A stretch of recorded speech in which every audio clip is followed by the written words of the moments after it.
4వ వచనం. Praise God. యేసు సిలువలో పలికిన 7 మాటల మొదటి వాక్యం చదువుకుందాం.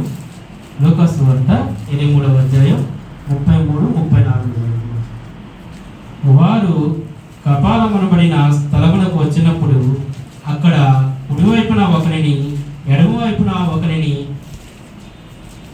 ఆ నేరస్తులు ఆయనతో కూడా సిలువ వేసిరి. యేసు, తండ్రి, వీరేమి చేయుచున్నారో వీరెరుగరు కనుక వీరిని క్షమించమని చెప్పాను. Thank you. సమయం ఇప్పుడు మనం విన్నటువంటి ఈ మాటను బట్టి వివరించే కనుక మనం అందరం కూడా చప్పట్లు కొట్టి సహోదరి రోజు గారిని ఆహ్వానించుకుంటాం.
సిలువను గూర్చిన వార్త నశించుచున్న వారికి వెర్రితనముగా గాని రక్షింపబడుచున్న మనకు దేవుని శక్తి ఇందు విషయమై.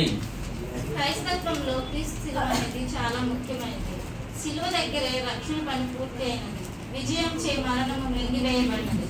సాతాను సిలువ వద్ద ఓడించబడినది. పాపమునకు ప్రాయశ్చిత్తము చేయబడినది. కాబట్టి ఇది నమ్ముచున్న మనకు సిలువ గురించిన వార్త అనేది దేవుని శక్తి. కానీ నమ్మని అన్యులకు దేవుడు మన కొరకు తన ప్రాణాలను సిలువలో రక్షించాలని పెట్టారని వాళ్ళు నమ్మరు. అటువంటి వారికి సిలువ అనేది పెరితనంగా ఉంటుంది. మన దేవుడు సజీవమైన వాడని వాళ్ళు ఎప్పటికీ గ్రహించలేదు. 1 కొరింథీ 1వ అధ్యాయం 24వ వచనం. ఆయన యూదులకు ఆటంకముగాను అన్యజనులకు వెర్రితనంగాను ఉన్నాడు. కానీ యూదులకేమి గ్రీసు దేశస్థులకేమి పిలువబడిన వారికే క్రీస్తు దేవుని శక్తియును దేవుని జ్ఞానమునై ఉన్నాడు. ఈ వాక్యంలో మనం చూసుకుంటే అన్యజనులకు వెర్రితనంగా పిలువబడిన వారికి దేవుని శక్తిగా ఉన్నాడు. అంటే అన్యులకు సిలువ అనేది వెర్రితనంగా ఉంటుంది.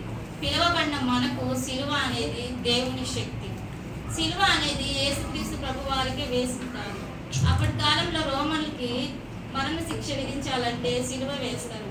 కానీ మరణించిన ప్రతి ఒక్కరి వల్ల సిలువకు అటువంటి గుర్తింపు రాలేదు. దేవుని యొక్క రక్తము మన యొక్క పాపముల కొరకు చిందింపబడినది కాబట్టి సిలువకు అంతటి ప్రాముఖ్యత వచ్చింది. యెషయా గారు సిలువ గురించి క్రీస్తు జన్మం మునిపే వివరించారు. యెషయా 53వ అధ్యాయం 12వ వచనం చూసుకుంటే లాస్ట్ 2 లైన్స్ చదువుతున్నాం.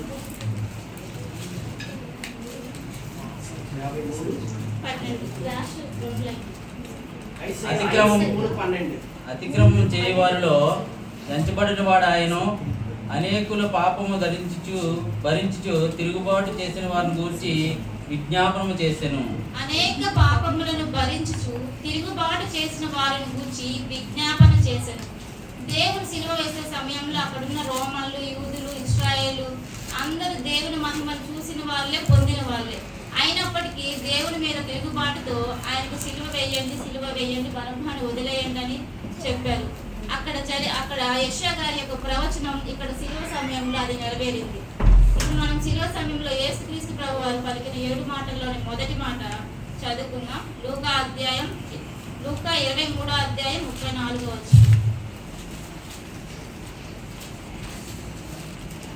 యేసు, తండ్రి వీరేమి చేయుచున్నారో వీరెరుగరు గనుక వీరిని క్షమించమని చెప్పెను.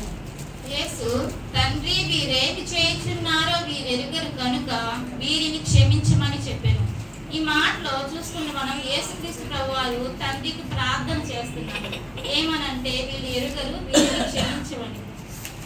అక్కడ ప్రజలు యేసుక్రీస్తు ప్రభువారికి తల మీద ముళ్ళ కిరీటం పెట్టి, చేతులకి కాళ్ళకి చీరలు గుచ్చి, ఉన్న వేసి, హేళన చేసి ఎన్నెన్నో చేశారు. అయినప్పటికీ ప్రభువారు తండ్రితో వారిని క్షమించమని ప్రార్థన చేశారు. మరి మనం ఆయన బిడ్డలుగా ఈ లోకంలో ఉంటున్నాం కదా, మరి మన గురించి మన మేలులు పొంది కూడా కొంతమంది మన గురించి చెడుగా చెప్తూ, మనల్ని అవమానిస్తూ వెనక ఎన్నెన్నో మాటలు మాట్లాడతాం. కానీ మనకు అప్పుడు కోపం వస్తుంది. కానీ తండ్రి బిడ్డలమైన మనము అలా కోపడకుండా తండ్రిలాగా దేవుడు సిలువ సమయంలోనే మనల్ని క్షమించినప్పుడు మనకి ఇప్పుడు ప్రాణాలు ఏం పోవట్లేదుగా. ఎదుటి వాళ్ళని క్షమించే మనస్తత్వం మనలో ఉండాలి. మత్తయి 5వ అధ్యాయం 44వ వచనం.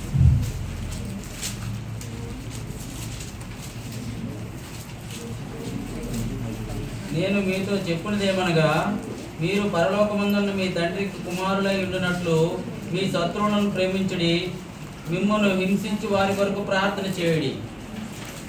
యేసుక్రీస్తు వారి తండ్రికి కుమారులు కాబట్టి ఆ రోజు ఆ సమయంలో ఎన్ని పాపములు మనం చేసినప్పటికీ క్షమించే మనస్తత్వంతో కలిగి ఉన్నాడు. మరి మనము పరలోకపు తండ్రి కుమారులం అవ్వాలంటే మనం కూడా ఈ లోకంలో మన గురించి ఎదుటి వారు చేసిన పాపములను క్షమించే మనస్తత్వం ఉండాలి. ఎందుకంటే మనం పరలోకపు వారసులం కాబట్టి. అలా క్షమించే గుణం మనలో లేకపోతే మనం సాధారణ వారసులం అవుతాం. మనమే ఇప్పుడు ఆలోచించుకోవాలి, మనం పరలోకపు వారసులం అవుతాము, సాధారణ బిడ్డలం అవుతాము. రోమా 12వ అధ్యాయం 14వ వచనం. 14. మిమ్మును హింసించు వారిని దీవించుడు గాని క్షమించవద్దు. యేసుక్రీస్తు ప్రభువారు సిలువ వేసేటప్పుడు అంతటి శ్రమలో కూడా ఆయన నోటి నుంచి మంచి మాటలు వచ్చాయి తప్పితే వాళ్ళని శిక్షించండి కానీ వాళ్ళని ఏదైనా చేయండి అని తండ్రికి విన్నపం చేయలేదు. వాళ్ళ గురించి ప్రార్థన చేశారు తప్పితే వీళ్ళకి నేను ఇంత చేశాను అయినప్పటికీ నా ఇట్లా ఉంటున్నారు అని తండ్రికి ఆయన ఎటువంటి కంప్లైంట్లు మన మీద పెట్టలేదు. అలాగే మన నుంచి వచ్చే మాటలు అనేవి మనం దేవుని బిడ్డలం. మన ఈ లోకంలో మనకి ఎన్నెన్నో జరుగుతూ ఉంటాయి. ఆఫీసులో గొడవలు కానీ, సంఘాల్లో ఏదన్నా అవ్వచ్చు, ఇంటికాడ భార్య భర్తల మధ్య ఏదన్నా అవ్వచ్చు, పిల్లలు ఏదైనా తప్పు చేసినా అవ్వచ్చు. కానీ మన నుంచి వచ్చే ప్రతి మాట దేవుని పలుకులై ఉండాలి, మంచి మాటలై ఉండాలి తప్పితే దూషణకరమైన మాటలు, చెడు మాటలు రాకూడదు. అలా వచ్చాయంటే అన్నిటికీ మనకి తేడా ఉంటుంది. మంచి మాటలు తప్పితే చెడు మాటలు మన నోటి నుండి రాకుండా చూసుకోవాలి. ఎందుకంటే దేవుడు సిలువలో కూడా మంచి మాటలే మాట్లాడాడు, అంతటి ప్రాణం పోయే స్థితిలో కూడా మంచి మాటలు మాట్లాడాడు. దాన్ని మనము ఒక మాదిరిగా చూసుకొని మన నోటి నుంచి వచ్చే మంచి మాటలు అనేవి మంచియే తప్పితే చెడు అయి ఉండకూడదు. కొలసీలు 3వ అధ్యాయం 13వ వచనం చూసుకుంటే పేజ్ నెంబర్ 180.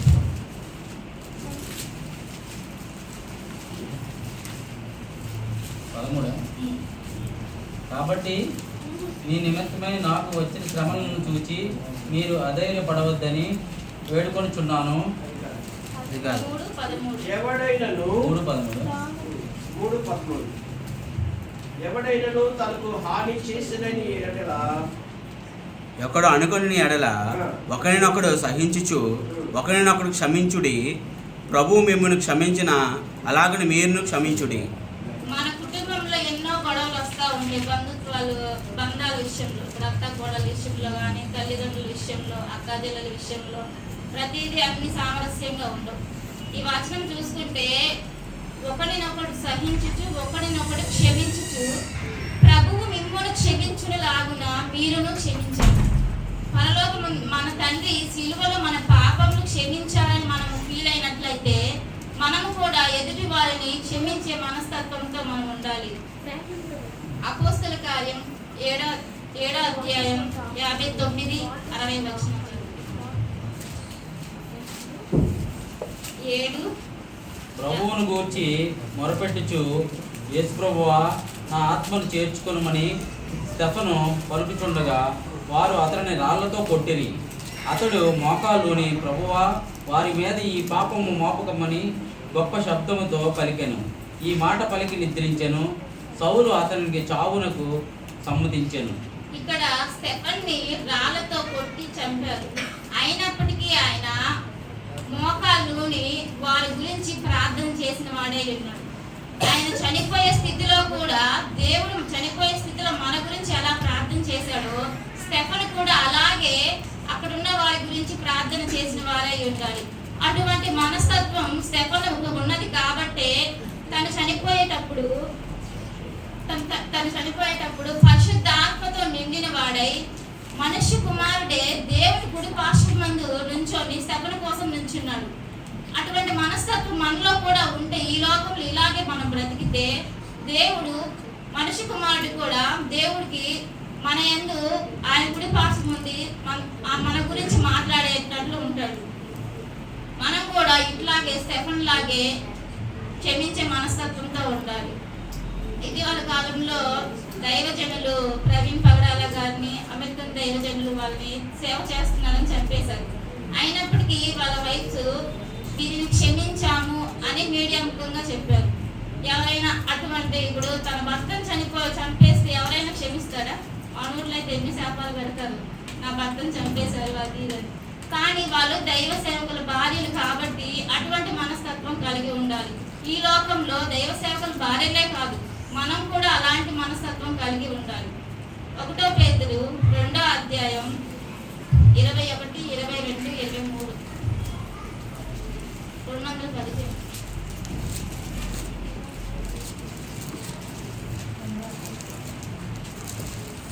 క్రీస్తు కూడా మీ కొరకు బాధపడి మీరు తన అడుగుజాడల యందు నడుచుకొనున్నట్లు మీకు మాదిరి ఉంచిపోయెను. ఆయన పాపము చేయలేదు, ఆయన నోటను ఏ కపటమును కనబడలేదు. ఆయన దూషింపబడియు బదులు దూషింపలేదు, ఆయన శ్రమ పెట్టబడియు బెదిరింపక న్యాయముగా తీర్పు తీర్చు దేవునికి తను తాను అప్పగించుకొనెను. యేసుక్రీస్తు వారు ఈ లోకంలో మనకు మాదిరిగా ఉండిపోయారు. ఎలా అంటే ఏ పాపం చేయకుండా, ఆయన నోటన ఏ కపటం లేకుండా, దూషింపబడి కూడా ఎదుటి వారిని దూషింపకుండా, శ్రమ పెట్టబడి కూడా ఎదుటి వారిని ఏమనకుండా ఉండిపోయారు. అలాగే ఆయన బిడ్డలం, ఆయన పరలోకపు వారసులం. మనం కూడా ఆయనలాగే బ్రతుకుదాం. ఎదుటి వారిని క్షమిస్తూ, ఎదుటి వారి కొరకు ప్రార్థన చేస్తూ మనం ఈ లోకంలో బ్రతకాలి. ఎందుకంటే సిలువలో ఆయన మన కొరకు రక్తం చిందించారు కాబట్టి.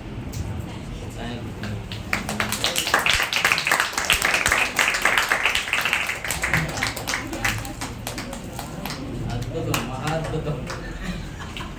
Sister partner 1 and 1 sister.